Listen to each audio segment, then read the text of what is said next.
Buenas noches, qué bien que estamos acá, todos listos para iniciar nuestro, nuestra jornada gerontológica, ¿no? En su primer día y a pesar de las dificultades que a veces hay, tenemos que salir adelante y de todas maneras este video va a estar disponible. Vamos a empezar entonces con algunas dificultades técnicas que lamentablemente no se pueden prever a veces, pero vamos a comenzar de todas maneras.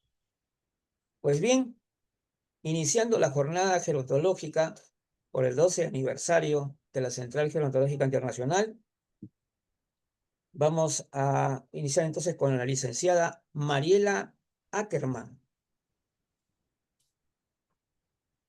Mariela Ackerman es miembro del comité directivo de la Asociación Peruana de Economía Plateada, mentora de emprendimientos y docente de posgrado en Centrum PUCP, o sea, la Universidad Católica. Especialista en economía plateada y emprendimiento senior y coordinadora de la unidad social de la Central Gerontológica Internacional.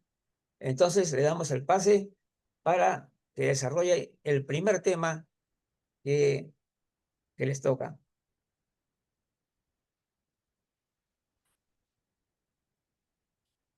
Más años, más aprendizaje, descubrir, crear y reinventarse.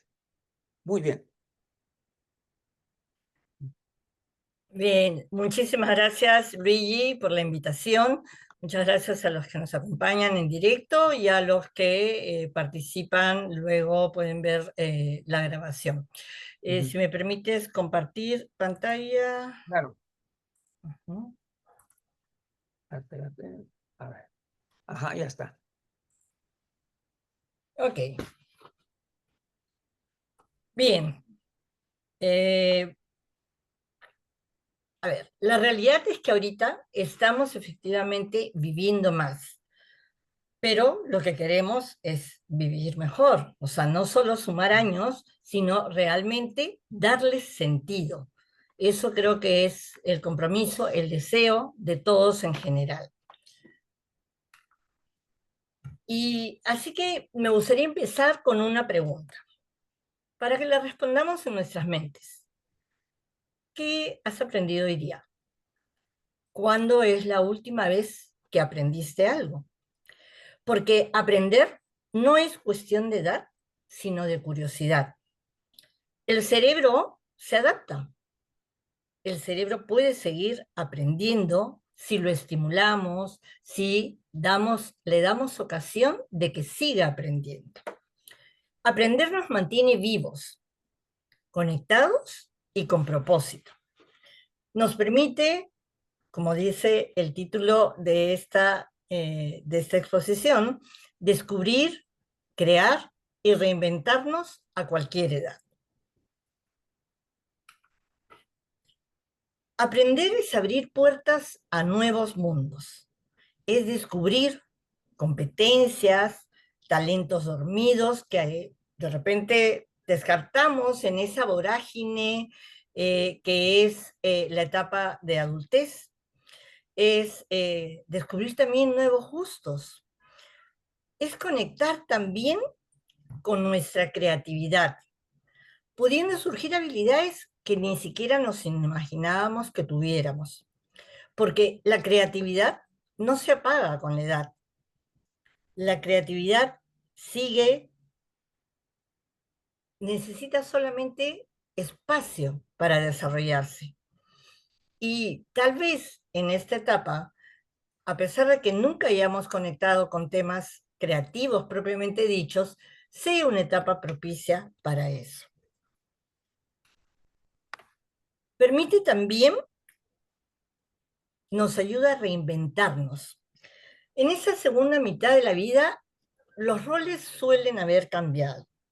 Probablemente ya no somos trabajadores a tiempo completo, Los hijos, si los hemos tenido, han formado sus propios hogares. Tal vez nos hemos quedado solos. Aprender nos da herramientas para adaptarnos a esos cambios, para buscar redefinir quiénes somos y encontrar un nuevo sentido, un propósito. Esa razón que nos haga levantarnos con energía, con ilusión cada mañana. Y muchas veces ese propósito se renueva justamente cuando aprendemos algo nuevo. Porque el aprendizaje nos devuelve la sensación de seguir siendo capaces de crecer, aportar, seguir sintiéndonos útiles.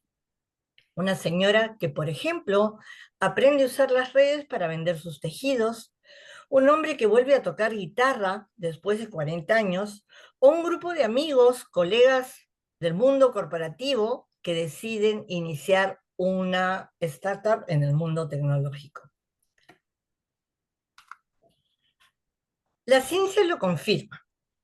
Aprender transforma la mente, el cuerpo, las emociones e incluso la forma de mirar la vida. La Organización Mundial de la Salud considera el aprendizaje continuo como uno de los pilares del envejecimiento saludable.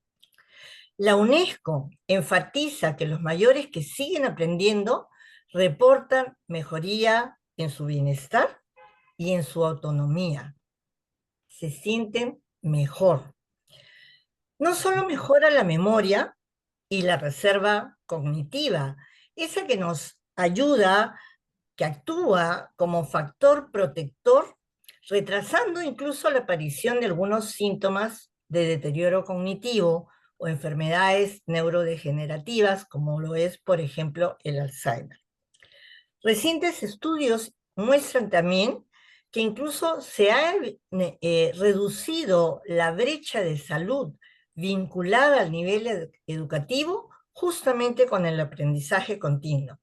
Es decir, personas que han tenido en su formación inicial una educación de menor nivel, de menor calidad, reportan igual mejoras en su salud, no solamente en la salud mental, sino incluso en la salud física.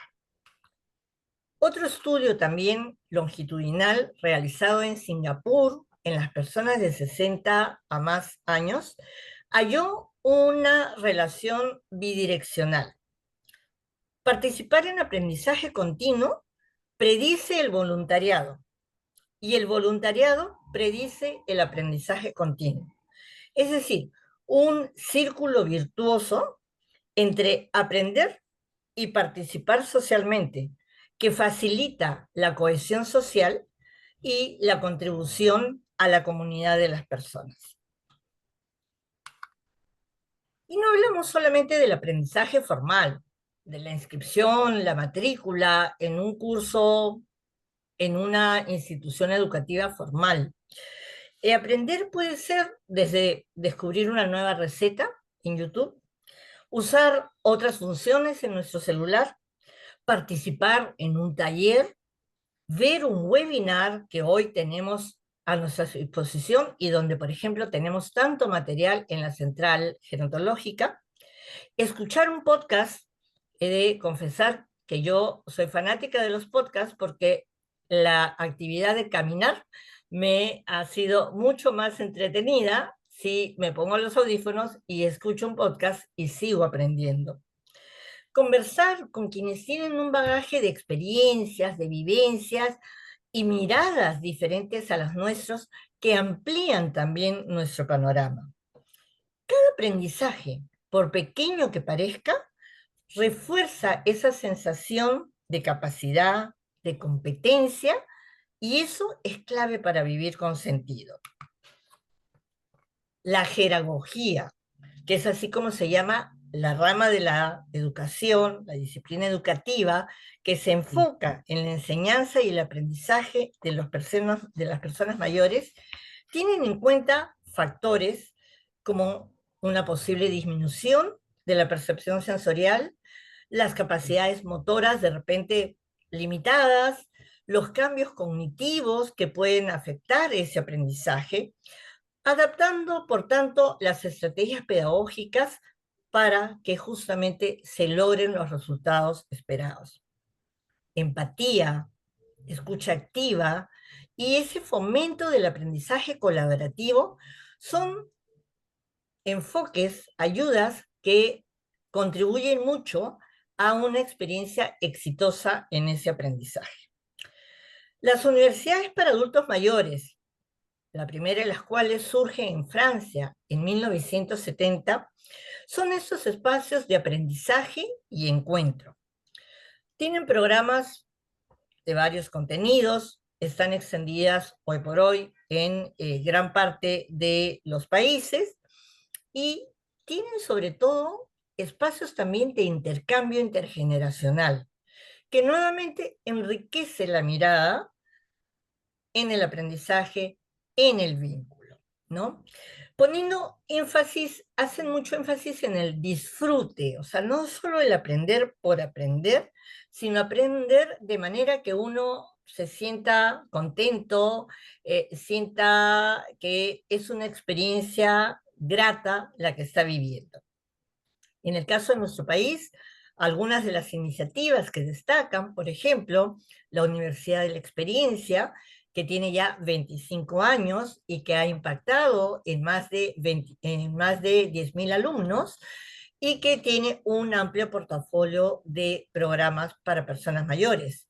O la UAM, Universidad de Adultos Mayores, liderada por el doctor Pedro Salomé, que también ha impactado ya en más de 1.500 participantes y que demuestran tener una energía, unas ganas de aprender, unas ganas de relacionarse, aún en temas que les han sido ajenos totalmente durante su trayectoria anterior, ¿no? Sin embargo, todavía enfrentamos algunos desafíos. En primer lugar, en nuestro país, la brecha digital y la conectividad. Si bien la brecha se ha reducido significativamente, casi desaparece entre los 50 y 70 años, es cierto que en ambientes rurales todavía la falta de conectividad impacta y aún sigue vigente. Y ese es un tema sobre el que tenemos que trabajar. El edadismo es otro desafío. Y acá a veces el que nos juega en contra es el autoedadismo. El un poco pensar, no, ya qué voy a aprender, o para qué voy a aprender, o ya no lo voy a poder hacer. Cuando también está científicamente comprobado que el cerebro sigue aprendiendo en la medida en que lo nutramos de nuevos conocimientos.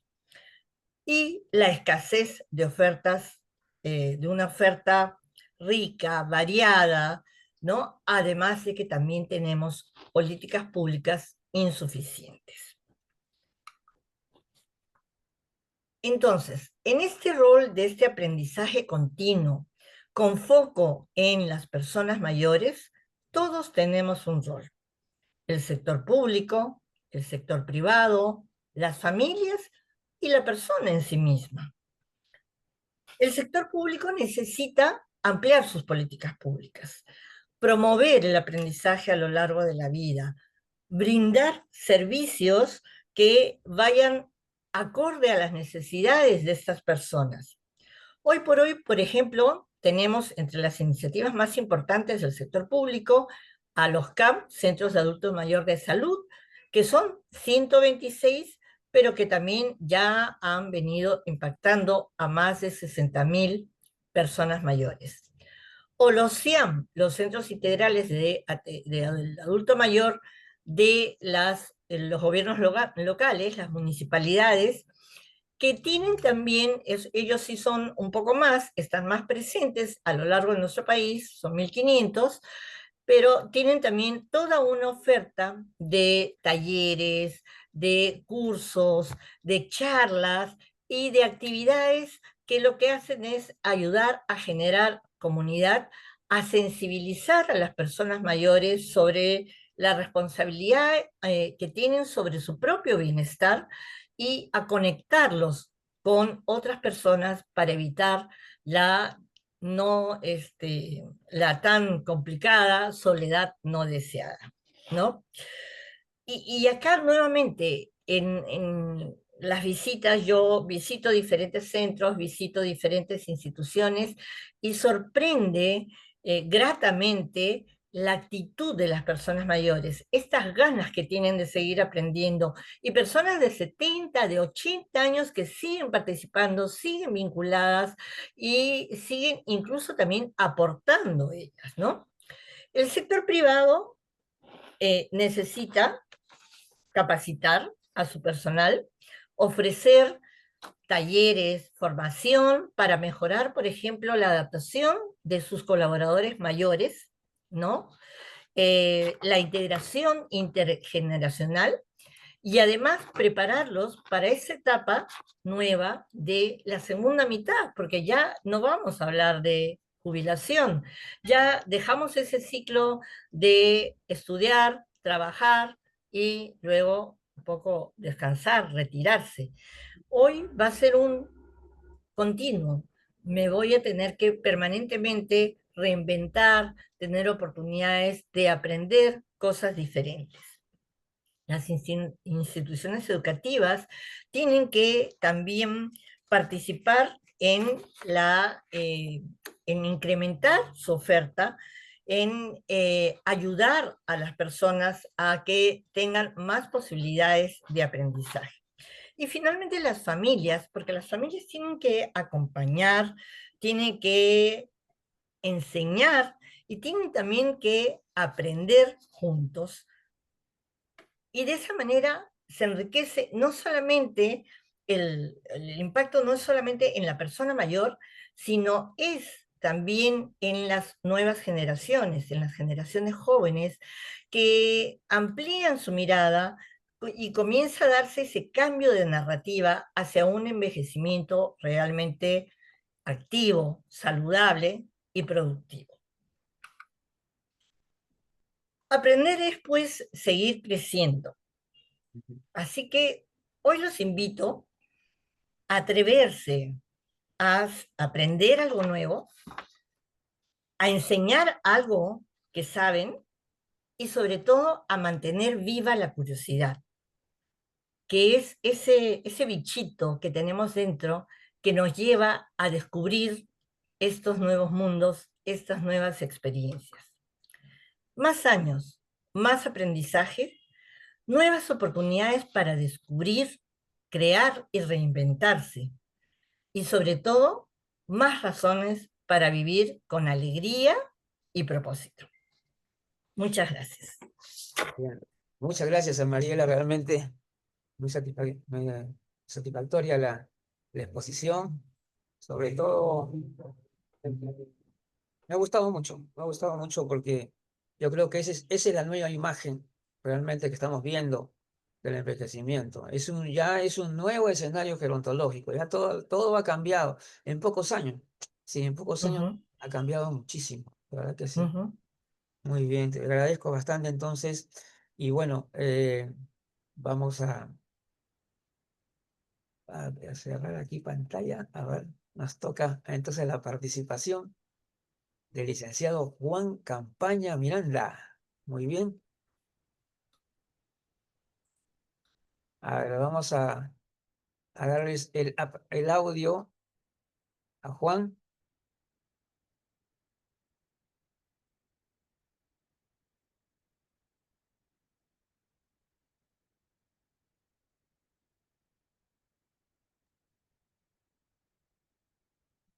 Ya está aquí, ya creo que está, me parece. Todavía no tengo. Ahí, a ver, ya. Te estamos escuchando, falta tu imagen más bien.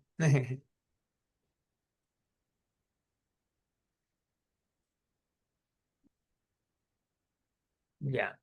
Juan Campaña me pone video. Ujú. Pues ahorita vamos a hacer la presentación correspondiente entonces al licenciado Juan Campaña Miranda. Luigi, Sí, dime. Luigi, no tengo audio, no tengo video. Ah, Cámara. video. Ah, ya. Ahorita voy a tomar unos segundos para que para que vayas a... espérate, a ver, a ver, a ver. Mm.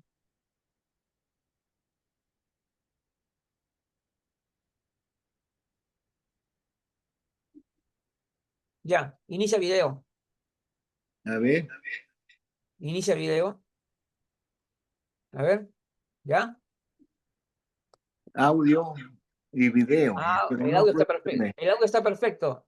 Ahora sí, a ver, ahora sí, Ahora espérate. sí. Ah, Ahora sí. ahora sí, ahora sí. Ya. Gracias, Mariela. Me has hecho recordar porque yo todos los años me hago un propósito de aprendizaje. Para este año quiero aprender a tocar guitarra, pero mira, ahora estamos ya en noviembre y no lo he logrado. Pero sin embargo, he logrado una cosa que no lo había programado. Estoy aprendiendo a cantar. Ya me Ajá. sé 20 canciones, ya, de las que no sabía ninguna. La única que me sabía era Flor sin retoño, que la aprendí de pequeño. Pero ahora, ya, gracias al aprendizaje, ¿no? Y al propósito, entonces estoy aprendiendo algo nuevo. Y en la baraquea, y hasta yo mismo me sorprendo de las cosas que se pueden hacer. Así que el Así es. aprendizaje nos da un beneficio. Salud, bienestar Claro que y sí. felicidad. Así que Bueno, a mí lo presentamos propongo entonces. que todo el mundo lo haga, ¿no? Bueno, el tema que tengo para ahora, Espérate que a ver, todavía falta tu presentación. ¿Ah? ya, espérate, Licenciado acá Juan tengo que Campaña Miranda. compartir pantalla. Sí, allá no hay problema. A ver, estoy compartiendo pantalla todavía. A ver, Todavía no aparece, ¿ah? compartir pantalla. Ya está. Pongo mi pantalla. Todavía. Acá está compartir. Ya. Ya debes estar ya. Sí, ya está. Todavía no tengo. Ay, ay, ay, ¿cómo hago? ¿Cómo hago? Sí, A ver. nunca dejemos de aprender. Ay, ay, que mi pantalla está con Juan. Sí, pues, ya, ahora. Ponme Juan. Juan. Mi pantalla está con la lámpara, Ah, Juan. no, Ah, pues, pero igual, ahorita tú puedes, a ver. Ah, ya, el otro Juan, ¿no? sí, con Juan Ya, está. ya, tienes que ponerte ahí en Juan, pues, entonces, claro.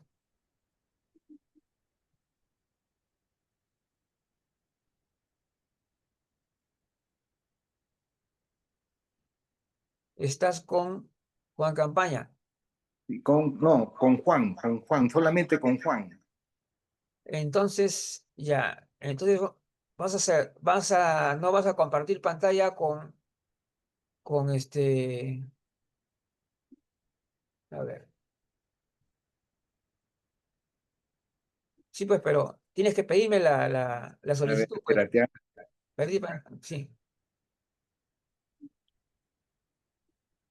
Mientras tanto, vamos a dando a conocer al licenciado Juan Campaña Miranda, especialista en temas como estimulación cognitiva, evaluaciones psicológicos, terapia psicológica y alternativas, y además un destacado miembro de la Central Gerontológica Internacional desde el año 2020 y es hasta el momento, ya tiene varios años, ¿no? Yo creo que desde el inicio de 2020 ya era el coordinador de la unidad de psicología.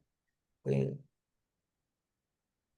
Lo que pasa que no sé si se está sí, compartiendo la pantalla porque no veo. ¿Está no, pero compartiendo pantalla? sí, ya te estoy dando la opción para que comparta pantalla, No, ya lo puse ya. ¿ya? Pero ya, pues, entonces ahora Dije ábrelo, que compartir acá, ¿ves? ábrelo en tu escritorio.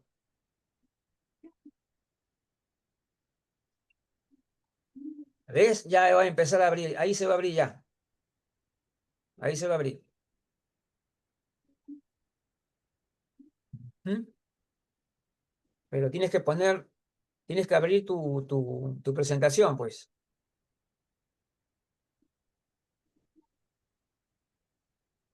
porque estás compartiendo la pantalla de la reunión. Sí, pero no, a ver. Acá me pone dejar de compartir, aceptar reunión. Ay, Dios mío. Ahí está, ¿ves? Ya está apareciendo, ya. Muy bien. Ahí estamos, ya. Con Ahí el tema estoy. de hoy. Envejecimiento saludable, enfoque nutricional. Ajá. Ya, ok. Muy bien. Ya estamos Entonces ahí. ahí estoy, ¿ya? Ya. Lo puedes Bueno, hacerlo gracias Luis por la presente. invitación, gracias a todos ustedes, los presentes y los que están también viéndonos por otros medios. Ujú. En esta oportunidad yo quiero hablar el envejecimiento saludable, pero sabemos que el envejecimiento saludable tiene varios enfoques, bio, psico, social. Por lo tanto, en la parte bio, que es el cuerpo, hay que mantenerlo en buen estado. Se dice que hay que hacer ejercicio, una alimentación saludable y la vida social. En esta oportunidad yo quiero enfocarme en la nutrición, en la alimentación saludable.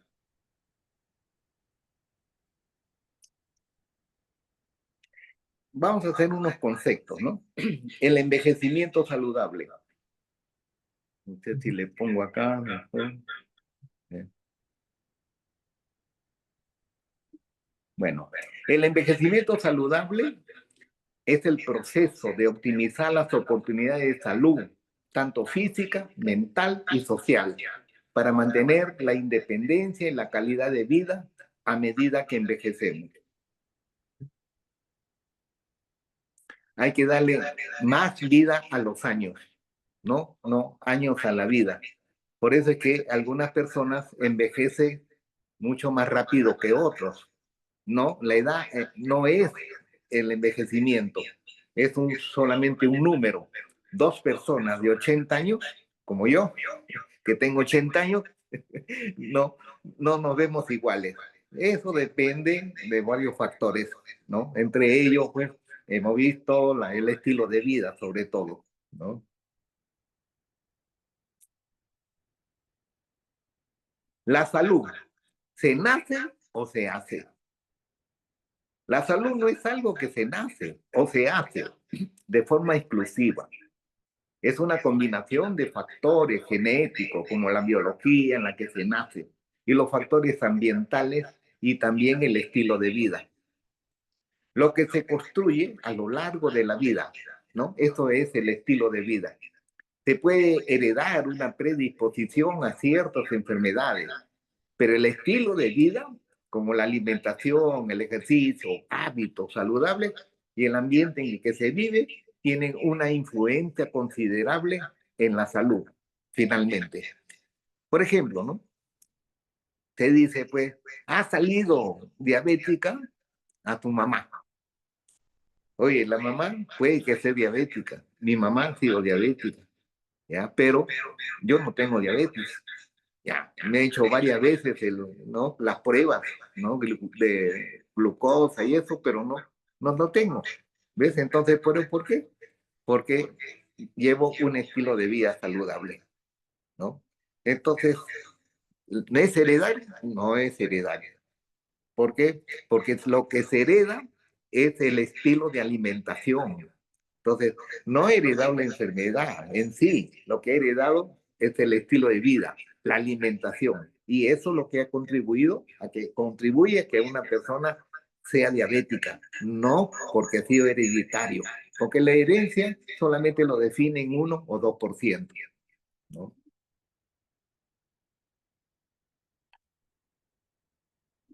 Factores que se nacen. La biología humana, dice, ¿no? La genética y la herencia biológica son determinantes que no suelen ser modificables y pueden disponer a ciertas enfermedades. ¿Ya? O sea que dispone, pero no es que sea igual que, ¿no? que el origen.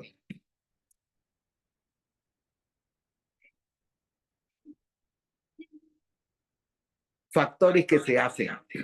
Por ejemplo, el estilo de vida. Esto es uno de los determinantes más influyentes y modificables, que comprende los hábitos alimenticios, seguir una dieta saludable y equilibrada es fundamental, ¿no? Una alimentación balanceada y saludable. Los ejercicios físicos. La práctica regular de ejercicio es clave para mantener un estado físico y mental.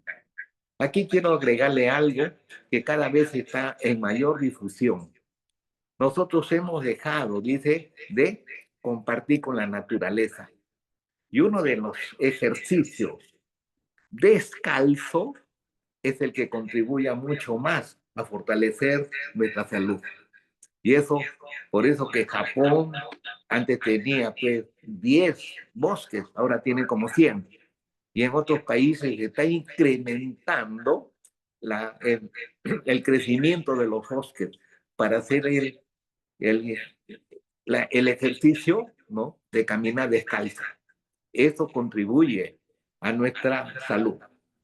Evitar las sustancias, ¿no?, sobre todo los narcóticos, ¿no? Reducir o eliminar el consumo de tabaco, alcohol y otras drogas que tienen un impacto directo en la salud.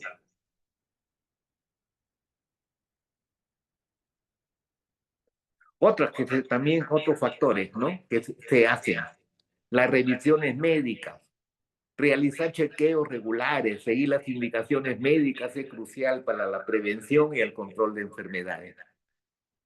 Por ejemplo, ¿no?, ya hace 2 semanas me he hecho un chequeo general, ¿no?, de análisis de laboratorio, todo completo. Y me alegro de que esté bien en todo, ¿no? Los análisis que me han realizado, estoy muy bien. Entonces, la prevención es factor muy importante, porque si detectas algo a tiempo, lo puedes prevenir, lo puedes también a tiempo hacer una curación. El medio ambiente, el factor externo como la contaminación del aire o la calidad de agua, también afectan a la salud, pero la capacidad de control sobre ella varía, ¿no? Por eso hay lugares en el que no tienen pues agua potable, ¿no? Entonces no tienen alcantarillado. Entonces son cosas que muy importantes para que contribuyan pues a nuestra calidad de vida. Las relaciones sociales. Mantener relaciones sociales saludables y construir sistemas de apoyo pueden influir positivamente en la salud mental y física. Esto según los Institutos Nacionales de Salud.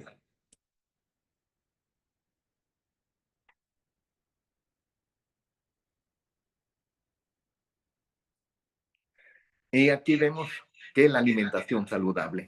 La alimentación saludable es uno de los objetivos principales en las sociedades más avanzadas, ya que permite a las personas disfrutar de una vida además de longeva, en condiciones optimizadas.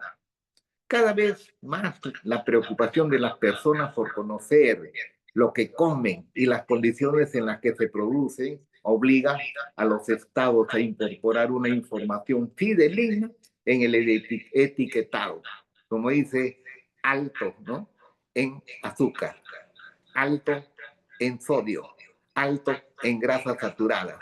Son los pentágonos que nos permiten conocer a los alimentos, sobre todo procesados, y evitarlos. En todo caso, hay protección.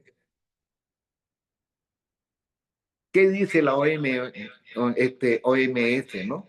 La Organización Mundial de la Salud define la alimentación saludable como aquella que ayuda a prevenir la malnutrición, que ayuda a prevenir la malnutrición y enfermedades crónicas como la diabetes, las enfermedades cardíacas, el cáncer, a través de una dieta que aporta la energía y los nutrientes esenciales, que contienen proteínas, carbohidratos, grasas, ¿no?, saludables, vitaminas, minerales, agua sobre todo.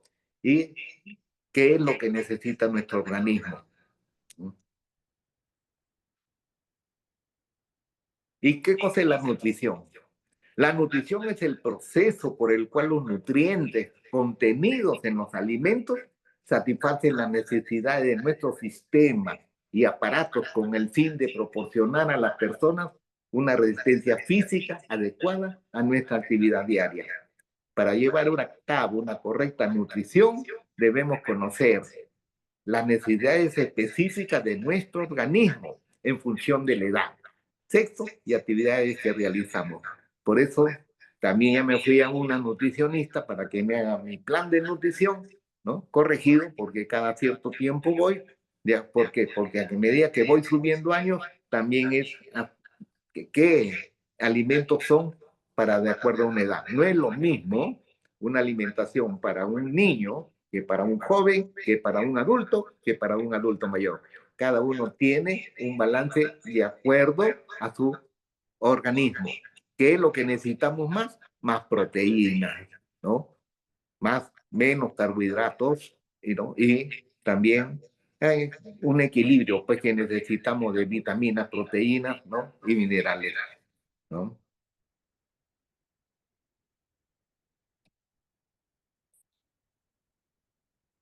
¿Y qué cosa es una dieta? Una dieta es el resultado de la selección de los alimentos que vamos a ingerir para proporcionar los nutrientes que requiere nuestro organismo.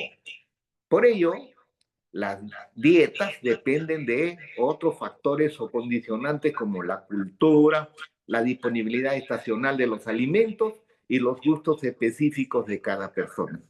Entonces, ahí donde hay cierta discrepancia con algunas personas. Me dice, no, esto no me gusta. Oye, pero esto tiene vitaminas, minerales, ¿no? No, pero no me gusta. Entonces, comemos lo que nos gusta y no comemos eh, los alimentos que contienen, ¿no? Lo necesario para poder mantener nuestro organismo. Comemos, sí, que no es lo mismo que alimentarse ni nutrirse. Comemos porque tenemos hambre y nos llenamos, ya está. Y entonces más tarde estás panzón porque hay mucho carbohidrato, ¿no? Con mucha grasa, por el exceso, ¿no? No tomas tu agüita saludable, sino tu bebida gaseosa, ¿no? Llámese cualquiera que sea, ¿no? Entonces, eso no está bien.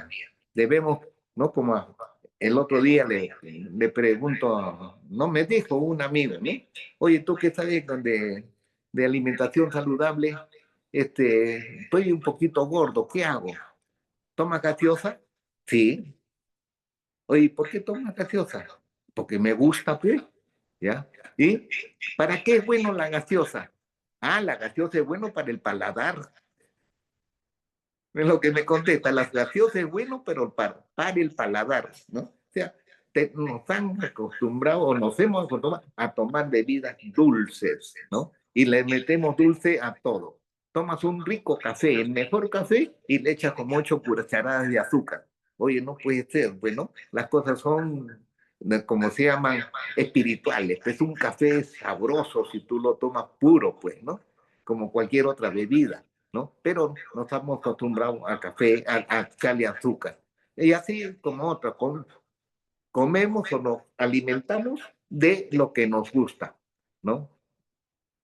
Por eso es que no mantenemos una salud, ¿no? Porque no estamos equilibrados en cuanto a la necesidad, ¿no? De tanto de proteínas, de vitaminas, minerales, ¿no? Mucho carbohidrato.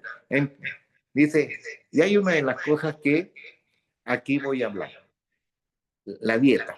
Como la vez pasada también, un amigo, yo me gusta comerme mi ensalada, ¿no? Y lo invitamos a un amigo y me ve y me dice, oye Juancito, estás a dieta, ¿no? Como que si al comer alimento, una ensalada es como que si tuviera una dieta, como que estuviera un enfermo, porque nos hemos acostumbrado que la nutricionista nos manda ensaladas cuando uno no está sobrepeso, ¿no? Entonces, no es eso, pues. La Organización Mundial de la Salud dice la mitad de nuestro plato debe ser ensalada, ¿no? Frutas y verduras, frutas y verduras, ¿no? Entonces, está condicionado eso.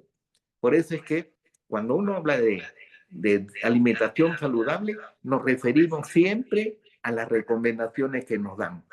Dieta mediterránea. Yo también lo aplicaba eso, pero cada vez que cuando yo decía dieta mediterránea, todo el mundo se queda pensando qué cosa es eso, ¿no? ¿Por qué? Porque yo vivo acá en el Perú y de dieta mediterránea no sé qué cosa es eso. Lo único que le dio, ensaladas, frutos secos y verduras y aceite de oliva. ¿ya? Entonces, me puse a ver qué cosa es lo que nosotros tenemos acá en el Perú. ¿Qué reemplazo al nombre dieta mediterránea para que utilizar los alimentos propios de nuestra región? Por eso es que le llamé dieta andina. No dieta mediterránea, sino dieta andina. ¿Por qué? Porque uso los alimentos propios del Perú y sobre todo de los Andes. Y curiosamente, tenía una cita con un paciente en su casa y le di la dieta mediterránea, ¿no? Que la tengo por escrito, que es lo mismo que está ahora acá. Entonces, llamo, ¿tú tienes tu señora que te cocina? Sí, llámala porque quiero enseñarle cuáles son los alimentos que debes tener tú de aquí en adelante. Y entre ellos había pues berros, por ejemplo, que lo voy a tocar ahorita, y otros alimentos. Y le digo, ¿los conoces? No, pero no, me dijo, sí los conozco y los consumo también. ¿De dónde eres tú? De Huancayo, ¿no? De la zona centro. Lógicamente hay todo lo que es la dieta andina. Entonces lo comen, pero no saben para qué es bueno. Simplemente lo comen por costumbre. Y entonces cuando yo hago esto, y lo digo acá en la costa, come esto, no, eso no me gusta, ¿no? Pero es bueno porque tiene una serie de beneficios. No, pero no me agrada, pero no me agrada, ¿no? Entonces voy a esto, ¿no?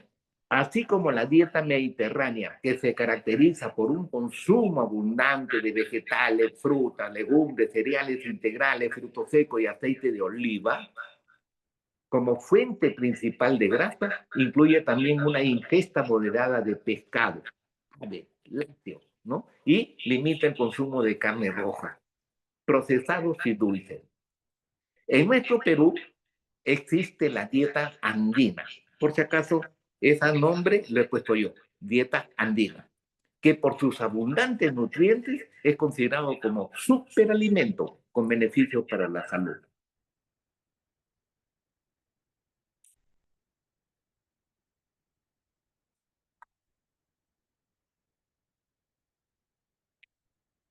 Por ejemplo, el berro. Mira que el berro, acá lo deberían de vender las verduleras. Y yo me he ido a los mercados y no tienen berros. Encontré una señora que sí. Y le digo, pero ¿por qué no traen berros si es un excelente alimento? Es que nadie lo compra. ¿Y para qué van a traer si nadie lo compra? Se le marchita y pierden plata, ¿no? Entonces lo venden, lo compran solamente más los molienteros, porque en el moliente sí echan el berros, ¿no? Así en jugo verde. Entonces, ahí estamos el berro. ¿Y qué cosa es lo que tiene el berro? El berro, ojo, está en la historia y lo vi después en Hipócrates, hizo un hospital, ¿ya? ¿Por qué? Necesitaba un hospital para atender a sus pacientes y lo hizo cerca de un riachuelo. ¿Y por qué? Porque en ese riachuelo había alta cantidad de berros, porque el berro crece en la humedad y a los bordes de los ríos, ¿no? Entonces, eso es hospital ahí. ¿Por qué? ¿Qué es lo que decía siempre Hipócrates, 500 años antes de Cristo? Que el alimento sea tu medicina y que tu medicina sea el alimento, ¿no? Entonces, acá hay un ejemplo. Hablando del berro, acá también tenemos alto contenido de berro, que no sé si lo trajeron los españoles o que ya teníamos berros, porque cuando he encontrado en la historia, ya hasta los incas lo consumían y todavía no habían españoles, ¿no? Los berros son ricos en yodo, en hierro, vitamina A, vitamina C, ¿ya? Unos 100 gramos de berro tienen 3 miligramos de hierro, cantidad que supera levemente al contenido de 100 gramos de carne, o sea, tiene más fierro que la carne. Hablando de fierro, que se le recomienda, ¿no?, a los pacientes que tienen bajo, o sea, anémicos, uno de los que tiene alto contenido de fierro, no es la carne de res, ni el hígado, ni el, es el cuy, por ejemplo, ¿no? Y el cuy se consume alto, ¿no? Consumo alto también en los Andes, ¿no? Por ejemplo, es ideal para combatir la anemia.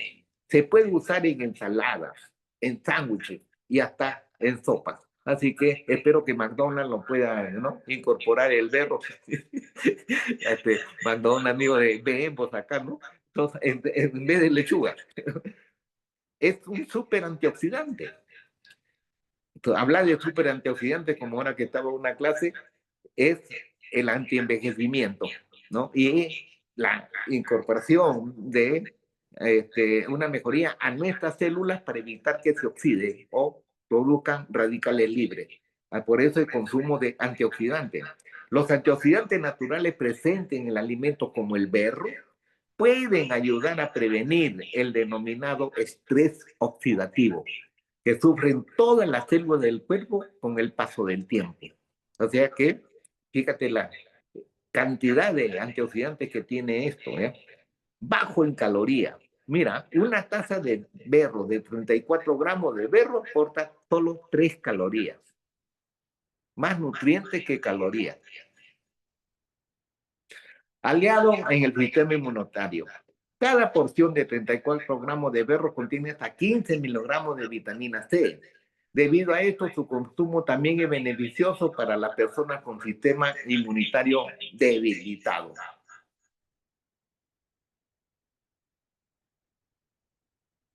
Acá tenemos otro, el tarwi, que acá también se le llama chocho. Fíjate que el tarwi se exporta más de lo que se consume aquí en el Perú. Lógicamente se consume más en la sierra, ¿no?, en los Andes. Ese es como un frijolito, como una lenteja, sí, pero color blanquito. Y muy agradable, ¿eh?, ¿no? Le echas tu limoncito, como una aliño, y vas a ver el sabor que tiene. Muy agradable. ¿Qué propiedades tiene este chocho? Fortalece los huesos por alto contenido de calcio. Su elevado nivel de calcio es clave para mantener la salud ósea. Por eso, oye, estos incas cargaban tantas cosas y hasta mayores de edad, está en la historia, hoy, y tenían unos huesos fuertes, y eso está comprobado. Ideal para diabéticos. ¿Por qué? Porque bajo en carbohidratos y ayuda a disminuir los niveles de glucosa, colesterol y triglicéridos. Por lo tanto, también contiene hierro, que es una buena fuente de hierro, combate la anemia, esencial para la producción de glóbulos rojos. Ojo, mejora la digestión. Y eso sí me consta porque yo consumo, ¿ya? Y hago mi digestión mejor que antes. La fibra que contiene actúa como un laxante natural y favorece el tránsito intestinal. Y acá tenemos otro, el cushuro. Son algas marinas que también abundan en los Andes. Esto crece, no es marino, porque no es de mar, es de las lagunas. Y ahí tienes una forma como de uvita Italia, suavecita, suavecita, de un sabor agradable. Y acá tienes un plato, como es el que yo preparo, cuchuro, esta salga, con el chocho, ¿ya?, el tarwi, ya con su cebollita, su tomate, y le agrego pues el berros, ¿ya?, una buena ensalada ahí, ¿ya? Pero vamos a ver qué es lo que tiene esto. El poder nutritivo de este cuchuro, que son algas andinas, tiene un poder nutritivo.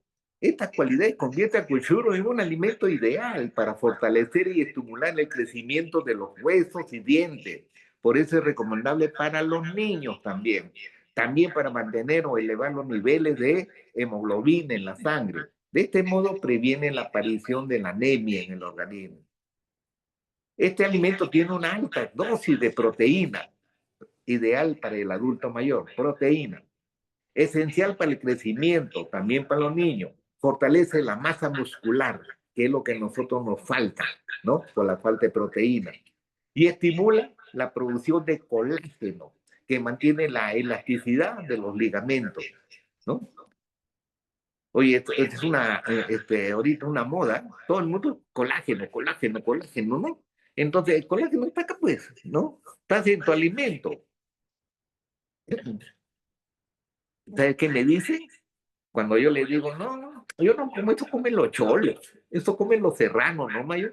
Hay gente que discrimina, ¿no? A los cholos, a los morenos, ¿no? A los negros. Pero anda bien, pues, cómo está esa gente que come esto, saludable.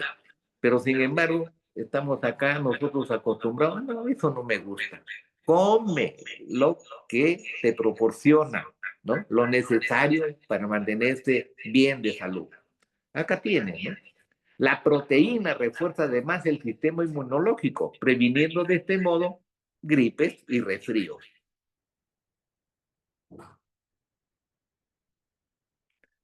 Asimismo, el potasio es otro mineral presente en el cuchuro. Ojo, que muy pocos alimentos tienen potasio, excepto pues el plátano como ellos, ¿no? Controla la actividad cardíaca y fortalece el sistema nervioso. Asimismo, cuenta con vitaminas del grupo B. La B1 proporciona energía. La B2 evita la dermatitis e interviene en la formación de glóbulos rojos. También tiene la B5 y la B8, que es la biotina, ¿no? Que para ¿no? el cabello, las uñas, ¿no? y la belleza. Datos científicos señalan que gracias a su contenido de nostocarbolina, las algas de cuchuro son capaces de prevenir la formación de colesterol y también la aparición de tumores cancerígenos. Ahí tienes un buen anticancerígeno. Entonces, yo propongo que al igual como he encontrado otros alimentos, ¿no? Que me falta ahí en algunos. Para terminar, veo que, por ejemplo, siempre citamos al aceite de oliva. Claro, el aceite de oliva se conoce desde antes de Cristo, ¿no? El aceite de oliva es mundialmente conocido porque el aporte del omega 3. Nosotros en el Perú tenemos un aceite que tiene 8 a 9 veces más omega 3 que el aceite de oliva, que es el aceite de Sacha Inchi. Esto es nuevo. El Sacha Inchi se descubrió hace como 10 años. El Sacha Inchi es el maní de los incas. Sacha es parecido. Inchi en quechua es maní, parecido al maní. Entonces, el ingeniero Reategui de Ucayali encontró, ¿no? Que era bastante aceite. Entonces, como acá en el Perú no tenemos los laboratorios, ¿no? Como para poder verlo integralmente, cuál es su potencial de aceite, se lo mandó a Alemania. Y Alemania, cuando lo analizaron, se les abrió los ojos, ¿no? Oye, esto es una maravilla.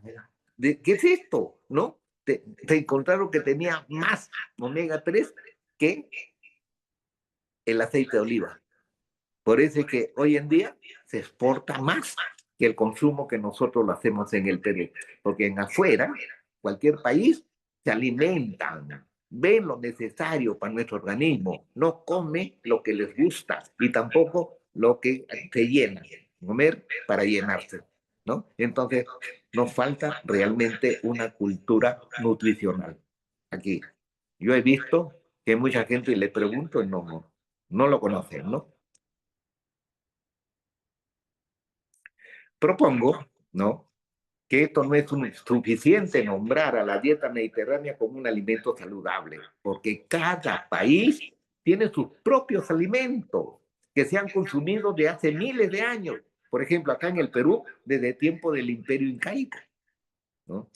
México y a cada país tiene lo propio, ¿no? Pues son culturas antiguas, antes de la llegada de los españoles, ¿no? Entonces, por falta de conocimiento, actualmente no se consumen, por lo que es necesario difundir más nuestros propios alimentos que tienen grandes beneficios para nuestra salud. Por eso mi propuesta es que cada uno, Salvador, México, ¿no? Y cada país, Argentina, tiene lo propio. Entonces, no hablemos solamente de la dieta mediterránea, hablemos de nuestras propias dietas que con los alimentos y difundirlos, porque de esa forma solamente de esa forma vamos a conocer mejor los nutrientes que tienen los alimentos propios de cada país.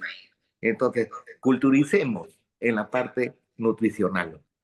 Eso quería como un aporte para nuestra sesión anual, ¿no? Contribuir con la alimentación. Gracias.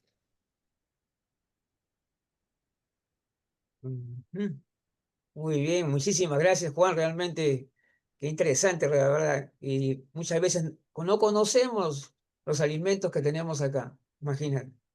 Y no los estamos valorando tampoco. Y sobre todo el valor nutricional, ¿no? Nosotros a veces que queremos que nos acostumbramos a determinados sabores, ¿no? Y nos limitamos cuando nos alimentamos realmente. Sí, Y eso es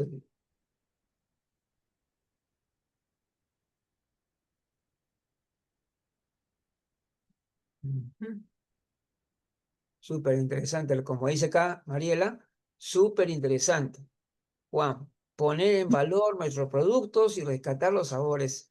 Claro, así es, sí, sí, me claro, alegro acá mucho, me está. alegro porque yo sé que cada país tiene lo propio, ¿no es cierto? Claro, Entonces, a nosotros, claro. nos toca eso, ¿no? Ujú, De difundir lo que tenemos, lo que ujú. hay en nuestro país para poderlo culturizar y la gente sepa, ¿no? Y gracias a, mira cómo es, ¿no? A mí me han invitado justamente en un negocio para poder hacer esta charla para que la gente vaya aprendiendo cómo debe alimentarse. ¿Ya? Y ojalá que esto se industrialice, pues no, pero no como alimento procesado, sino como que estos alimentos que no se consumen en la costa, como el cuchuro, el tarwi, que más de todo lo que se exporta que lo que comemos, sean incorporados en nuestra dieta, ¿no? Que le he llamado dieta andina. Ok, muchas gracias. Para Juan, realmente excelente. Bien, acá estamos muy contentos y ahora toca la presentación de nuestra tercera oponente, la doctora Karina Maribel Rodríguez Vázquez. Ella es de Guatemala y médico rehabilitadora, egresada de la Universidad de San Carlos de Guatemala. Tiene 30 años de experiencia laboral, habiendo sido directora médica también del Hospital de Rehabilitación del Instituto Guatemalteco de Seguridad Social. Ujú. Y pues médico especialista también en epidemiología del campo, actualmente docente de la literatura de medicina, licenciaturas de medicina y odontología en la UPANA, Guatemala, formadora y evaluadora certificada por la OPS. Así que le damos pase pues a la doctora Karina Maribel Rodríguez Vázquez. Adelante, amiga. A ver, cuando te voy a... Ahí está, audio, atenta, ya está. Hola Luigi, hola a todos, buenas ¿Qué noches, tal? bienvenidos. Para video todavía me sale que no, Luigi. Ujú. Pero bueno, ya acá ya, la presentación ya se ve. Sí, ya Bien, estamos viendo, sí. ok, bueno. Eh, Qué excelente, Juan, me encantó. Yo soy promotora de todo lo que podamos tener, que se mueva, que podamos alimentarnos, usar, porque muchas veces la seguridad alimentaria de un país, de una región, tiene como base justo el hecho de que aprovechemos al máximo todos esos recursos con los cuales vamos día a día compartiendo y muchas veces los tenemos a la vuelta de la esquina, están allí, pero desconocemos ese valor nutritivo y ese uso que podemos darle, ¿verdad? Bueno, y pues ya que nos hemos alimentado bien, ya que tenemos esa base, ahora demos cuenta la importancia y lo fundamental que es el que nos movamos. El movimiento en el ciclo de la vida es una actividad fundamental.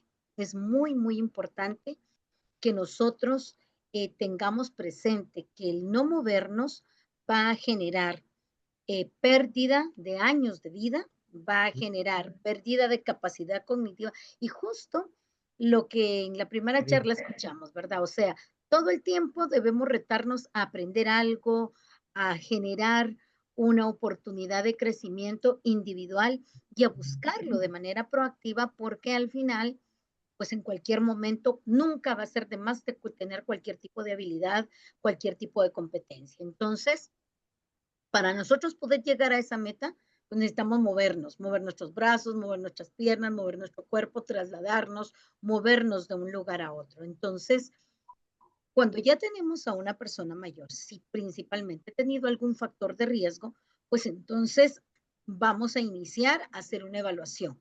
Y esa evaluación, en primera instancia, nosotros para determinar el movimiento en el ciclo de la vida, vamos a hacer una evaluación biomédica. ¿Por qué? Porque tengo tablas, estándares, tengo ya indicadores con los cuales yo voy a decir, bueno, estás en riesgo, no vas del todo bien o dale, que todo va bien y podemos optimizarlo y podemos mejorar. Entonces, la evaluación biomédica es fundamental porque es el estándar con el que nos vamos midiendo y justo algo que decía Juan, me encantó cuando habló de los determinantes de la salud y dentro de los determinantes el estilo de vida y dentro del estilo de vida el hecho de hacer nuestros chequeos periódicos, hacer ese proceso. Es tan importante porque ya llegamos a la cita, llegamos a la consulta cuando ya me duele la rodilla, cuando ya no puedo mover el brazo, cuando se me duermen los dedos, cuando el hombro no funciona, cuando ya el plano alto no me da el cuerpo porque ya no puedo alcanzar en la despensa lo que está a nivel superior a mi cabeza. Entonces ahí decido ir a consultar, pero ahí ya es tarde porque muchas veces ahí ya hemos encontrado una lesión que nos está limitando la funcionalidad de la persona. Entonces, es fundamental que nosotros tengamos esa valoración funcional y principalmente para saber con qué redes contamos, qué apoyos vamos a tener y cómo va a trabajar esa evaluación social. Porque de esa integración biopsico-socio-espiritual que yo hago a un ser humano, yo tengo completamente esa visión global con la que yo puedo determinar hacia dónde enfoco mi plan educacional, hacia dónde enfoco mi plan terapéutico y principalmente hacia dónde yo voy a poner metas a corto, mediano y largo plazo para que ese movimiento en el ciclo de la vida se mantenga. Entonces, hablar de la parte de la evaluación biomédica, pues en primera instancia vamos a ver la parte de antecedentes médicos personales, edad, actividades preexistentes, condiciones preexistentes, riesgos que se hayan tenido antes, si en este momento hay alguna enfermedad activa, ya que dentro del movimiento los riesgos más serios que vamos a tener son las caídas y dentro de las caídas un 55% de estas se dan por enfermedades activas. O nos caemos o nos limitan el movimiento. Entonces son condiciones que debemos manejar, tratar, controlar para que esto no se dé. Y bien lo decías, Juan, o sea, el hecho de que tengamos una mala dieta, que no tengamos adecuada cantidad de calcio, colágeno, proteína, nutrientes fundamentales para músculo, hueso, ligamentos, tendones, pues entonces el movimiento se va a limitar. Y aquí vemos cómo todo se amarra, cómo ese biopsicosocio espiritual viene siendo una realidad y entre más pasan los años, más nos damos cuenta que esa amalgama tiene que mantenerse unida, porque si nosotros no hacemos que cada uno de esos componentes esté fortalecido, el movimiento se nos cae. Ya hay algo que no vamos a poder realizar. Entonces, si alguien ya tiene una enfermedad preexistente y está recibiendo un tratamiento, es importante que sepamos qué efecto secundario nos puede dar, qué reacción secundaria espero, porque hay medicamentos, por ejemplo, en el caso de síndromes dolorosos de espalda, que damos un relajante muscular, un antineurítico, pues va a dar sueño, sedación, mareo. Y eso, si yo no lo explico a la persona y que está en casa y se levanta a las 2, 3 de la mañana al baño porque tiene necesidad de ir a hacer su micción, riesgo de caída porque se levanta y va a tener algún tipo de trastorno de equilibrio, de movilidad y eso nos va a conllevar a un factor de riesgo. Hablamos que de cada 10 personas que se caen, por lo menos 2 tienen una relación con algún medicamento que tiene un efecto secundario, con la alerta, con el control de equilibrio, con lo que tiene que ver con el sueño. Entonces es mucho. No podemos dejarlo de que, ay, no importa, hagámoslo cuando se pueda, sino que sí es algo que tenemos que darle ese potencial. Entonces, la valoración funcional, cuando yo ya salgo lo médico, vengo con la persona y veo ya cómo está su movimiento en general, yo puedo utilizar, y por eso es la importancia de ir al médico, porque yo puedo utilizar muchas escalas. Hay escalas de OMS, está la escala de Bartel, CATS, de la Cruz Roja, el MIF, el FIM, la CIF. Hay muchas escalas que a mí me permiten poder valorar la funcionalidad. Entonces, ya con eso yo tengo un semáforo en el cual yo te digo, bueno, tú estás en verde, no hay problema, sigue, podemos mejorar, podemos empezar a usar pesas, podemos irnos ya a nadar, podemos hacer un poco de escalada, podemos manejar un poco de resistencia o no. Vámonos en amarillo, movámonos sin mayor riesgo, poca resistencia, poca carga, pero no dejemos de mover. Estamos en rojo. Hay algo que no nos permite tener un movimiento autónomo, bueno, pues entonces que el familiar, el cuidador, el asistente, el terapista llegue y haga este movimiento para que la fascia, colágeno, ligamento no se endurezca y nos lleve a tener contracturas que luego no nos permite retornar o retomar nuestras actividades cuando ya tenemos un alta. Entonces, la mayoría enfatiza el nivel de independencia funcional justo en la ambulación, en el poder caminar, porque hay muchas actividades de nuestra vida diaria que requieren que caminemos. Entonces, cuando yo veo la parte de la valoración funcional, algo que va a ser un denominador y un objetivo muy importante es ver la ambulación que tiene la persona, cómo está su marcha. Entonces me voy a la exploración física.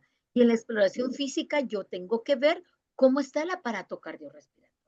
Acuérdense que de la frecuencia cardíaca llega toda la sangre, oxígeno, azúcar, llega toda la cantidad de agua a nuestros órganos y la respiración va a permitir que tengamos esa energía por medio de la cual nuestros sistemas se van activando.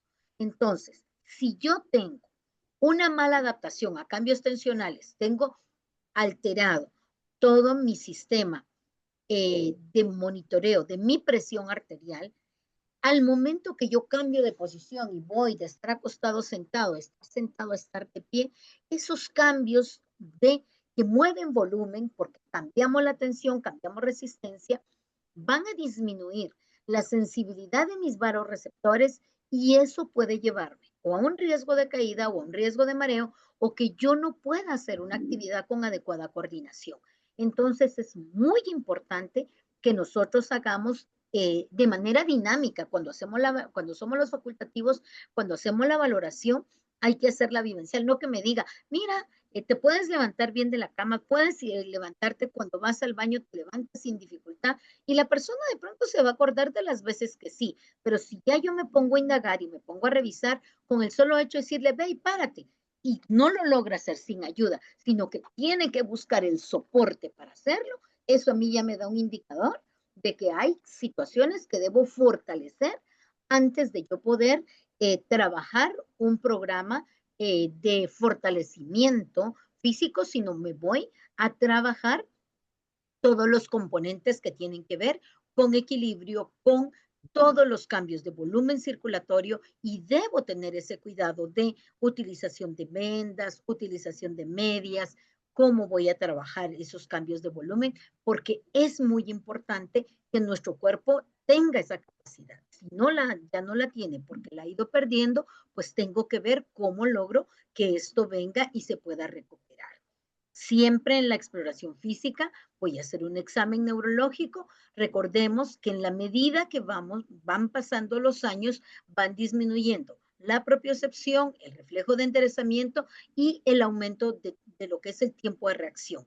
¿Qué es lo que sucede? Medio topo con algo y caigo de un solo. Caemos, pero con una facilidad que en otro momento tendríamos una manera de reflejo de reponernos y no caer, sino solo tropezar, pero como pierdo neurológicamente varios de mis sistemas que me permiten mantener un equilibrio y un adecuado posicionamiento en el espacio, pues entonces esto me lleva a que pueda tener riesgo de caída, deterioro cognitivo. Por eso es vital aprender algo, porque en la medida que nosotros aceleramos y manejamos siempre algo nuevo, leer, buscar, trabajar, ¿por qué? Porque si yo voy presentando y encuentro ya una evaluación con deterioro cognitivo, esa alteración de la percepción visoespacial es una alteración, puedo tener también una alteración de la comprensión o de la orientación geográfica, incluso a veces pierden la orientación en la cama y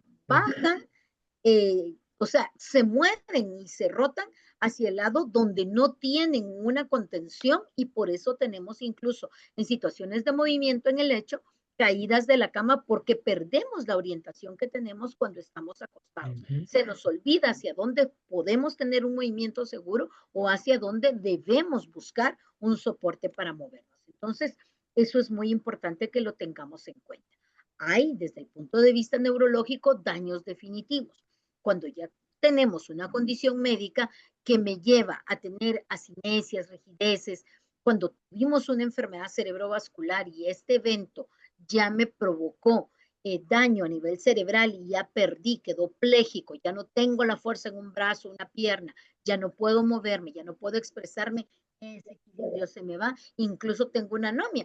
Yo ya dejo de pensar en el lado que tiene la plejía y lo dejo de tomar en cuenta en mi esquema corporal y muchas actividades que van a darse van a tener el riesgo de no tener en cuenta esa otra parte de nuestro cuerpo y eso va a llegar a que tengamos una posibilidad de tener un trastorno, una caída, un trastorno de equilibrio, porque el tono muscular y la fuerza se ha perdido y lo olvido porque yo hago esa anomia, yo borro de mi esquema esa parte de mi cuerpo y con facilidad puedo topar, tropezar o tener algún tipo de lesión. Fundamental cuando nosotros hablamos de movimiento, ver la marcha. No importa en qué condición tú camines, pero lo importante es que yo como facultativo vea cómo está tu fase de despegue, tu choque de talón, tu largo de pisada, largo de paso, amplitud de la base, cómo está tu equilibrio, porque de eso va a depender qué tanto yo voy a indicar qué acciones hacemos, si hay debilidad, si no hay buena tolerancia a la actividad, entonces sobre eso vamos generando un programa de fortalecimiento.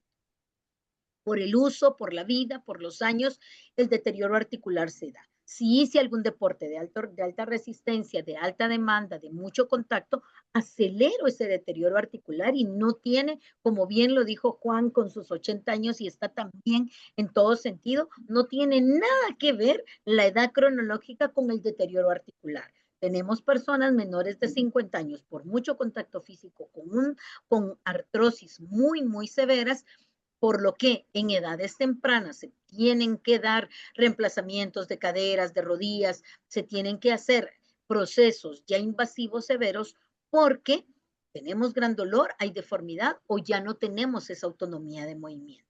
Entonces, es muy importante que hagamos una buena evaluación. Si existe la osteoporosis, trabajarla. Nosotras las mujeres, lamentablemente, la parte hormonal no nos ayuda y luego de la menopausia empezamos a perder todo nuestro calcio y tenemos más riesgo de osteopenia y osteoporosis, pero si tenemos un adecuado suplemento, hacemos ejercicio, nos exponemos al sol y tenemos un buen plan, eso no va a pasar, aunque estemos pasando por el climaterio y durante todo ese periodo. Pero sí debemos hacer la densitometría, hacerla a nivel, no de mano, hay que hacer la densitometría en columna y cadera. ¿Por qué? Porque son las partes óseas de mayor riesgo para que tengamos de verdad un diagnóstico de las áreas vulnerables y que podamos hacer una adecuada atención. Definitivamente los que más se deterioran con el pasar de los años por el mal calzado, y aquí sí, las mujeres somos más destructoras de nuestros pobres pies porque el calzado es la prótesis más deformante que le podemos dar a nuestro pie. Entonces, es fundamental que evaluemos los pies. Puede haber un pie plano del adulto, puede haber ya un pie charcot, puede haber un pie cabo por malas posturas, podemos tener muchos callos, muchas hiperkeratosis que hacen que se pierda ese contacto y propiocepción y es como que estemos andando en una esponja y no se logre tener ese contacto con la superficie y no podamos anteceder o sentir para no tener un riesgo de caída nuestros artejos en garra, ¿verdad? Tener nuestros deditos en garra, tener úlceras en los pies, principalmente si son diabéticos o tienen problemas de circulación. Todo eso lo tenemos que ver porque eso va a limitar No me he dado el cuenta. movimiento. No me he dado cuenta. Entonces, cuando yo veo la marcha, tengo que ver la pisada, la amplitud, y tengo que ver, como lo tenemos en esta flecha, el equilibrio y cómo se mueve esa línea. Entonces, yo pongo a caminar a la persona, yo tengo que dar ese seguimiento y tengo que ver que no importando que esté usando un equipo de soporte o caminando sin ninguna ayuda, yo tengo que ver cómo se comporta ese equilibrio para que la marcha sea eficiente y correcta. Las leyes de la mecánica dicen claramente que el mínimo gasto de energía se concibe cuando el cuerpo se mueve en línea recta. ¿Y qué tengo que buscar? Eso se hace cuando tengo equilibrio. ¿Qué tengo que buscar? Que se maneje el mejor equilibrio posible para que se gaste menos energía, para que tengamos un adecuado centro de gravedad bien posicionado al centro de nuestra línea y eso nos permita tener estabilidad, disminuir la caída y que no lleve a un factor que no permita luego que la persona haga de una manera constante una autonomía en traslados y su marcha.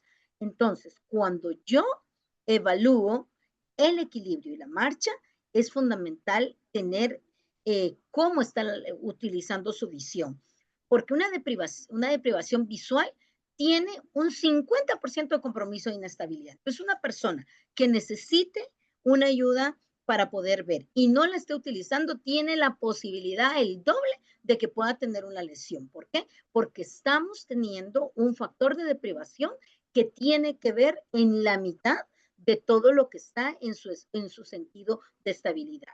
¿Qué hacemos para no caer? Bueno, disminuimos la velocidad, ampliamos la base, empezamos a buscar puntos de apoyo y eso hace que disminuya nuestra efectividad. Hacemos también esa anulación del braceo, ¿verdad? Para caminar, vamos alternando, mano izquierda, pie derecho, derecha, pie izquierdo y alternamos, pero lo dejamos por un lado y eso tiene un principio fisiológico y biomecánico que nos permite tener una adecuada marcha. Aumenta a veces la anchura de la zancada y eso nos hace ver que la persona no está teniendo un buen soporte cuando está caminando y no lo está haciendo de una manera correcta. También vemos que el ángulo que forma el pie con el suelo cambia y eso me lleva a mí a darme cuenta que debo corregir y mejorar ese patrón de marcha para que la base de sustentación se mejore. Entonces, estas líneas con las cuales nosotros vamos a ir evaluando a la persona nos van a ir dando la pauta de qué debo intervenir y cómo debo trabajar. Indiscutiblemente, el contexto social es fundamental porque el núcleo familiar, cuidador o de apoyo investiga, ve si la persona está dejando de moverse, si ha cambiado su hábito por alguna razón, si su dependencia o sobreprotección, si lo que yo hago para que no se mueva, no mamá, quédese en la cama, mire, usted mejor no haga nada, mire, o sea, si el núcleo social está siendo edadista, si el núcleo social está siendo limitante, si el núcleo social está siendo barrera, me doy cuenta de ello y lo voy diagnosticando y también es muy importante que vea las condiciones de la vivienda, porque una vivienda que no tiene todos los facilitadores para que pueda caminarse de manera segura, con adecuada iluminación, buenas escaleras, alfombras, baños con barras para poder apoyar y disminuir el riesgo de caídas. Todo esto nos permite en algún momento el que podamos trabajar dentro del contexto social con la familia para que puedan hacerse todas estas modificaciones que nosotros necesitamos hacer dentro del entorno familiar, dentro del entorno social, dentro del contexto vecindario, dentro del lugar a donde va a hacer sus actividades del día a día, porque todos los espacios medioambientales, el entorno público, transporte público, ascensores, todo lo que tiene que ver con la movilidad de la persona, es muy importante que lo veamos y por eso la parte social yo lo pido siempre que sea vivencial. O sea, la trabajadora social tiene que ir, ver, hacer el circuito, ver cómo se mueve, cómo viene, porque la narrativa omite muchos factores de riesgo que podamos tener del entorno. Bueno, ya nos dimos cuenta, hay discapacidad en la marcha, entonces esto me da ese estado de salud que indica no que la persona esté enferma, sino que tiene ya una dificultad de movilidad y de traslado y de poder llegar de un lado a otro. Limita sus posibilidades y cualidades y habilidades y hace que el individuo pues sea dependiente en algún momento. Entonces, si yo describo los aspectos positivos de la persona, bueno, veo qué cosas puede hacer y voy compensando en una evaluación real ese funcionamiento humano para que la persona, ay, no, ya mis rodillas no sirven y yo me limito a quedarme en una silla de ruedas porque yo ya no puedo hacerlo. No, o sea, nosotros aquí empezamos a hablar el término de discapacidad. Y cuando hablamos de discapacidad, esto va ligado a la evolución de la dinámica humana con adquisición o pérdida de capacidades, pero lo más importante es que no es inherente a la persona, sino que toda la discapacidad va a estar en esas barreras que tiene el entorno, que no son facilitadoras y que no permiten que la persona pueda desenvolverse autónomamente o con algún tipo de autoayuda o equipo, pero hacerlo de una manera eficiente. Entonces, si nosotros vemos desde el concepto de la OMS, vemos que la función de la marcha, que es la movilidad más limitada que encontramos, puede venir acompañada de un trastorno, una enfermedad, puede llevar a una deficiencia y tener esa limitante. Pero esto va y viene, porque si yo controlo la enfermedad, si yo doy el equipo, si yo mejoro el medio ambiente, obvio que todo esto se retira y la persona puede moverse de una manera, cambiando de un estado de salud en un contexto a tener una manera directa de poder ser una persona incluida y trabajar. ¿Por qué tocar el tema más de la marcha que de la movilidad del resto del cuerpo? Porque si nos damos cuenta, la tercera parte de personas mayores de 65 años, que es un 25%, van a tener fracturas, principalmente de cadera, más en mujeres, y va a ser producto de accidentes. Aumentar el número de caídas incrementa el número de lesiones, secuelas, y eso nos lleva a mayor incapacidad y mayor lesión. Entonces, la marcha es fundamental y por ello debemos generar actos de prevención. Entonces, la prevención primaria, educarnos para salud y hábitos de vida saludable. Y eso es importantísimo. Hacer actividad física, caminar. Las 3 ponencias de hoy les invita a caminar, caminar y caminar. Caminar para ir a buscar los berros, ¿verdad, Juan? Caminar para oír los podcasts de YouTube, nos decía justo en la primera ponencia, caminar para mover. Nunca limitemos nuestro movimiento, pero entonces debemos educar y traer, mantener cuando salgo a caminar ese cambio de visión amplio, quitar transportes, no cargarme de objetos, no llevar, evitar llevar lo que sea cercano. Siempre es importante, si voy a recoger algo del suelo, doblar rodillas y agacharme y no inclinarme porque puedo perder el equilibrio y puedo tener un golpe a nivel de la parte superior de mi tronco cabeza. Mantener una forma física, ¿verdad? O sea, un equilibrio de relación actividad-reposo. No exigirme más de lo que mi cuerpo pueda dar, pero tampoco frenarme y llenar esos 7,000, 8,000 pasos día, que es lo que nos dice la OMS, que nos lleva a tener un adecuado cuidado cardiovascular y orgánico. Revisar cómo están nuestras gafas, audífonos, bastones, andadores, siempre todo el equipo de autoayuda que esté óptimo, tener una buena dieta, tener un buen control médico y estar suficientemente hidratado en todo momento.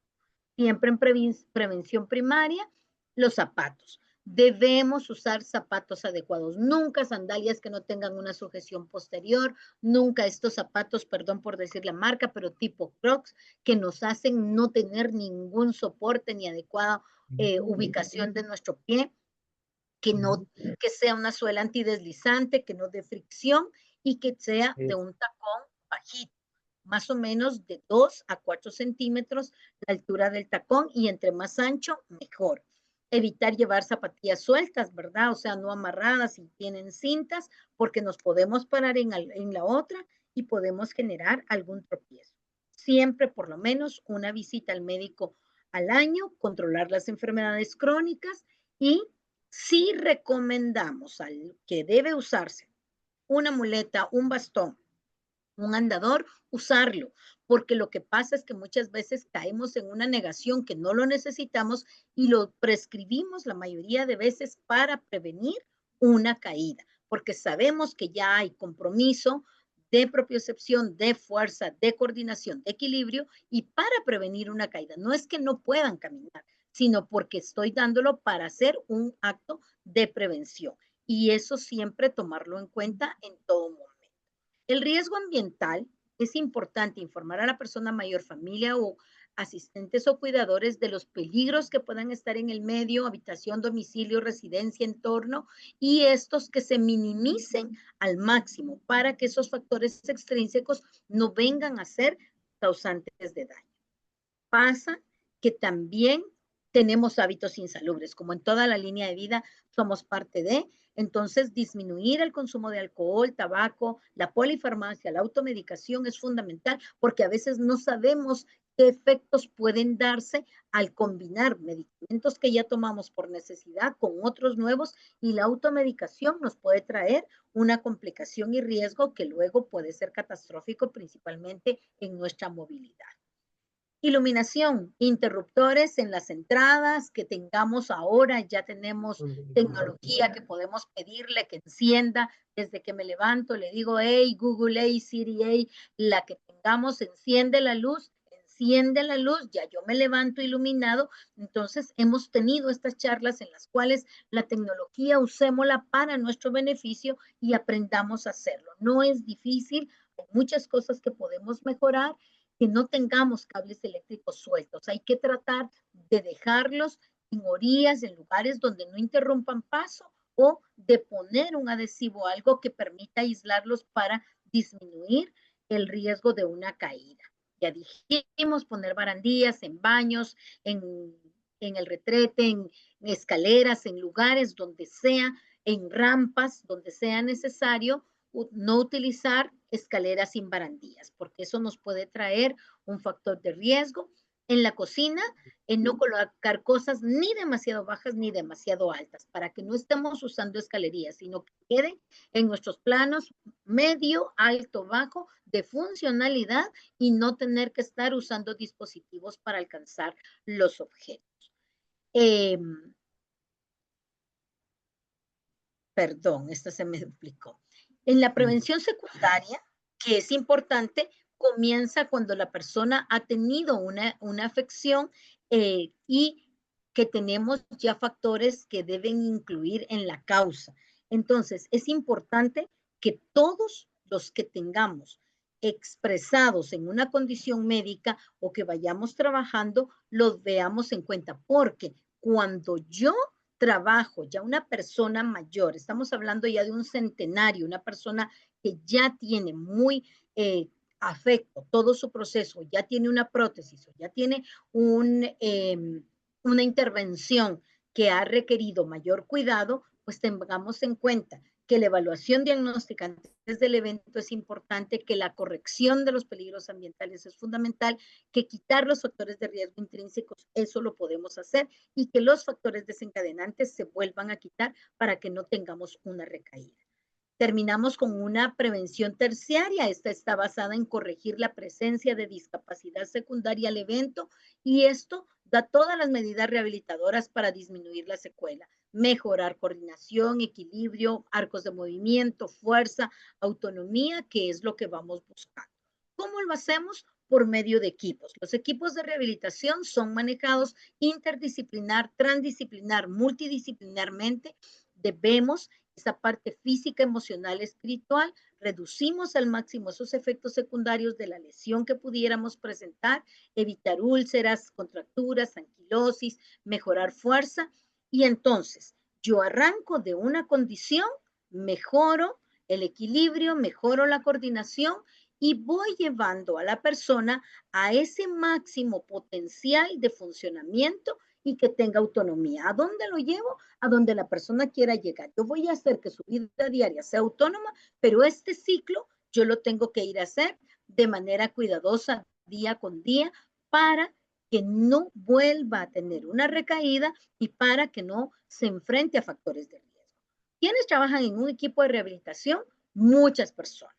Aquí hay algunos mencionados, pero de ellos la mitad tienen que ver con el movimiento, porque para poderse mover, enfermería nos apoya en moverse, el familiar en orientarnos, para podernos comunicar el terapeuta de lenguaje, el terapista físico para tener coordinación, equilibrio, fuerza y poder trabajar, el médico geriatra por la medicación, el médico psicólogo para mantener ese estado de ánimo, el trabajador social para ir a esa casa, a ese circuito de vida y conocerlo, el gerontólogo para hacer ese soporte fundamental en prevenir, apoyar, acompañar y dar toda esa guianza en lo que corresponde dentro de todo, y el nutricionista porque la dieta es fundamental para que podamos tener ese crecimiento óseo, tendinoso, muscular, porque sin eso no lo hacemos. Y ya sabemos todo lo que Juan dijo, es tan cierto que muchas cosas dejamos de hacerlas porque no nos gusta.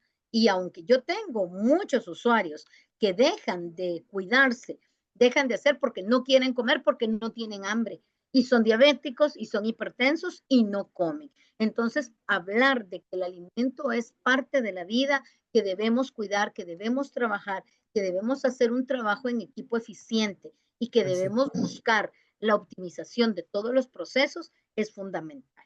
Entonces, para movernos, tenemos que movernos todos y todo el equipo debe estar alerta, en movimiento, sabiendo que esta dinámica no solo nos hace comunicarnos, sino llevar al máximo potencial a la persona mayor. Los invito a todos a que no paremos de movernos y muchísimas gracias, Luigi, y pues feliz de estar un año más en nuestro aniversario. Bendiciones. Oh, maravilloso. Excelente la presentación, Karina, como siempre. Como, bueno, ¿qué puedo decir? Realmente excelente. Tengo que aplaudirte, como se dice. Así. Bueno, o sea, me ha gustado muchísimo realmente esta jornada, esta primera, ¿no?